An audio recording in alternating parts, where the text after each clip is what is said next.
મહત્વપૂર્ણ સમાચાર પર હવે નજર કરી લઈએ તો બોટાદમાં રીવાબા જાડેજાની ઉપસ્થિતિમાં ભવ્ય તિરંગા યાત્રા યોજાઈ।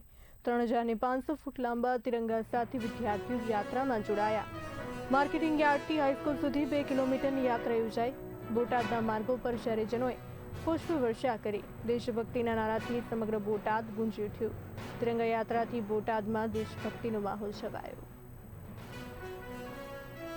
દિવસની પૂર્વ સંધ્યાએ આજરોજ પ્રભારી જિલ્લા ખાતે હર ઘર તિરંગા અને તિરંગા રેલીનું ખૂબ સરસ આયોજન કરવામાં આવ્યું, જેમાં જિલ્લા વહીવટી પ્રશાસન, પોલીસ ડિપાર્ટમેન્ટ તેમજ ભારતીય જનતા પાર્ટીની સંગઠનની ટીમ, ચૂંટાયેલા સૌ જનપ્રતિનિધિ, આગેવાનશ્રીઓ, પદાધિકારીશ્રીઓ તેમજ વિવિધ સમાજના સૌ આગેવાનો સમરસતા સાથે જોડાઈ અને ખૂબ સરસ ભવ્યાતિ ભવ્ય રેલી, લગભગ 2 કિલોમીટર લાંબી આ રેલી, અને જેમાં બોટાદ નગરજનો ખૂબ સારા પ્રતિસાદ અને ઉમળકા સાથે જોડાયેલા, તે બદલ હું ખૂબ નગરજનોનો આભાર વ્યક્ત કરું છું। આવતીકાલનું આપણું 15મી ઓગસ્ટનો પર્વ એટલે કે આઝાદીનું આ પર્વ, ત્યારે ખરા અર્થમાં આપણે સૌ વિકસિત ભારત, વિકસિત ગુજરાતથી વિકસિત ભારતની પરિકલ્પનાથી આ દેશને આગળ વધારીએ અને ગુજરાતને આગળ વધારીએ એ સુનિશ્ચિતતા સાથે આ પર્વની ઉજવણી કરીએ, એ જ અભ્યર્થના સાથે પુનઃ આપ સૌને હૃદયપૂર્વકના આજના આ પર્વની અને આવતીકાલના આપણા આઝાદીના પર્વની ખૂબ હૃદયપૂર્વકની શુભકામનાઓ પાઠવું।